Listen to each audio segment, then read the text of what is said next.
Takže čau vás, já vás tady tam našeho dalšího videa, jak zničit tento pendrek. Takhle se ho krásně otevřem. Ano, je to pendrek. Hnusný karamelový z dětského dne. My máme v jedné obci takový pěkný dětský den, to neřešte. První věc je, že to můžeme udělat takhle. Ale tím si samozřejmě jako teď zničím nůžky. Další věc je, že můžeme zlomit, ale to nebudeme dělat. To jedině někde na kraji. Počkej, už to bude. Počkej chvíli. Už to bude.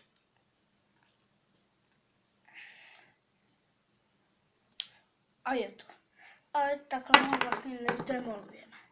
Já jsem si původně ještě nepřichystal, jak ho zdemoluju, právě proto chci, aby zabil na videu. Ano.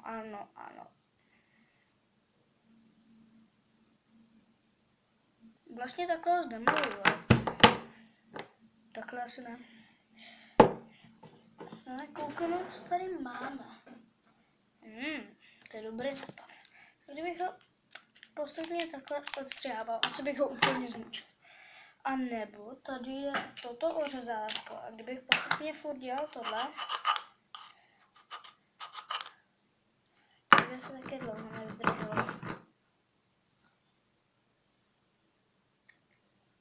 No jo, no. Tak jo, tenhle pendrek se nedá zdemolovat. Nebo dám už ho rozvařit, ale to teďka jako nebudu fakt dělat. Nebudu.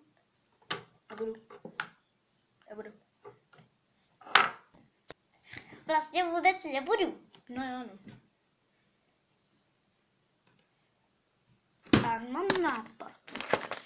Mám tady malé pravítko a budeme. Ne, dobře. Tak to nezabírá, ale můžu ho rozdělit. Takže zjistit, jak rozdemolovat tlustý, těžký pendrek. Rozlomit ho. A nic. Tak, ještě jednu věc tu mám. Ne, nemám. Jo, tohle.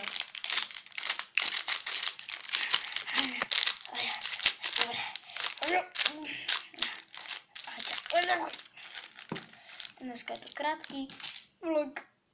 Vlastně já mám skoro samý vlogy. A dneska je to fakt jako opravdu krátký vlog. Strašně mě potěšilo ty komentáře k tomu videu, co jsem tam hrál Just Cause 2.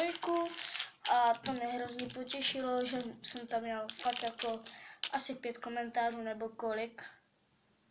A mě to hrozně potěšilo, takže ty, co na to koukáš, měj odvahu tam hodit jeden odběr, like nebo komentář. A nebo taky dislike, no to je jako na tobě, jo, prostě. Machrovat tady nebudu, mám 3 odběratele, jo, furt 3.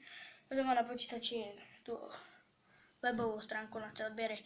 No a pokud mi dáš odběr, like, komentář, tak budeš hodnej a samozřejmě hodnej.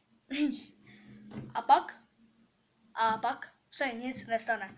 Prostě budeš jenom dobrý. Dobrý i výborný. No to je jedno, to už je na tobě, co si vybereš. Vlastně na vás. Všechny. Tak jo, já se s vámi rozloučím na tomto videu. Šmeky a čau.